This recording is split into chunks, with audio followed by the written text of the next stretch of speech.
Nobody tells you that fitting in is a skill, and the better you get at it, the worse you become at being yourself. That's not an exaggeration. That's not a metaphor. That is the quiet, devastating trade that most people make before they're old enough to understand what they're trading. You learn it young. Maybe it was the way you laughed too loud and someone looked at you. Maybe it was the opinion you shared in class that got met with silence so thick you could feel it pressing against your chest. Maybe it was the clothes, the music, the thing you were passionate about that didn't match what everyone else was passionate about. And bit by bit, without anyone having to say a single word, you started to understand. There is a version of you that is acceptable, and there is the actual you, and only one of them is welcome here. So you edit. Everyone does. You learn which parts of yourself to keep in the light and which parts to press down into the dark. You get good at reading the room. You get good at laughing at the right moments, agreeing at the right moments, disappearing at the right moments. And for a while, it works. It feels like belonging. But belonging and fitting in are not the same thing. Belonging is being accepted for who you are. Fitting in is being accepted for who you are not. And most of us spend years, sometimes decades, confusing one for the other. Wondering why we feel so alone in crowded rooms. Wondering why the approval we worked so hard for feels hollow the second we get it. This is the thing no one talks about. The cost isn't dramatic. It doesn't announce itself. It's quiet. It's cumulative. And one day you look in the mirror and you realize you have become very, very good at being someone else. Imagine a version of yourself, maybe not even imagined, maybe remembered, standing in a room full of people who all seem to know the rules. Everyone is laughing at something. Everyone is comfortable. There's a kind of ease to it, a social fluency, and you are watching it from the edges, trying to decode it the way you decode a language you almost speak. You want in. Of course you do. So you try something. You adjust. You soften the edge of your humor. You pretend to care about things you don't care about. You agree when you disagree. And it works, for a moment. Someone laughs. Someone nods. Someone pulls you a little closer to the center of the room. And that feeling, that small, warm feeling of being included, it is so powerful that you immediately want to protect it. So you do it again, and again.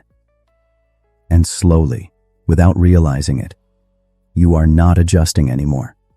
You are disappearing. There is a person standing in that room, smiling, laughing, nodding, and they are wearing your face. But somewhere between the first edit and this moment, they stopped being you. And the cruelest part? No one notices. Because the version of you that fits in is easier. It's more comfortable for everyone. Nobody asks where the real one went. Nobody misses the inconvenient parts. The opinions that were too sharp, the passions that were too specific, the silences that were too long. Nobody mourns any of it. The world just keeps moving, and somewhere in the noise, you get lost. This is not a story about weakness. This is the story of someone who wanted to be loved so much that they offered themselves as the sacrifice. Here's what nobody tells you about the people who refuse to fit in. They didn't refuse because it was easy. They refused because the alternative, becoming someone unrecognizable to themselves, was more frightening than loneliness. That is a distinction that matters enormously. The refusal is not arrogance. It is not a belief that you are better than the room. It is something quieter and much harder. It is the terrifying act of deciding that your truth is worth more than other people's comfort. That the friction you cause by existing fully is not a problem to be solved. It is evidence that you are real. There's a paradox buried in all of this. The people who try hardest to be liked, who sand off every rough edge, who make themselves smaller, softer, easier, often end up the least known. Because you cannot truly know someone who will not show themselves, and you cannot truly love someone who will not let you see them. The very strategy designed to earn connection ends up preventing it. But the person who is willing to be misunderstood, who is willing to sit with the discomfort of being too much for some rooms, who is willing to say the thing that doesn't land, or want the thing that confuses people, or be quiet when everyone else is performing loudness, that person creates the conditions for something real. Not everyone will stay. That is the honest part. Some people want the edited version. They are comfortable with it. And when you stop providing it, they leave. And that departure will feel like confirmation of your worst fear, that you are, in fact, too much, that you were right to hide. But here's the truth inside the truth. What they were at us, chid to, was never you. It was the reflection of themselves that you provided. When you become yourself, you stop being their mirror, and they go looking for another one. But I'm not going to lie to you. This path is not clean. It is not a montage. It does not resolve in 90 days with a new morning routine and a journal. Refusing to fit in is a long, frequently uncomfortable practice of choosing yourself again and again in moments where choosing everyone else would be so much easier. There will be rooms you don't get invited back to. There will be relationships that quietly dissolve because the version of you they liked no longer exists. There will be moments of profound doubt where you wonder if the people who chose comfort over authenticity had it right all along. Where you look at someone who fits seamlessly, who moves through the world with social ease, and you feel a grief that is hard to name. That grief is real. Don't rush past it. Because you are grieving something, you are grieving the belonging that was always conditional, the version of yourself you performed for years, the exhausting, relentless work of being palatable. And there will be a moment, and this is the part I want you to hold on to. There will be a moment when the grief lifts, and what's underneath is not emptiness. What's underneath is space. Room to breathe. Room for the actual you to take up actual space.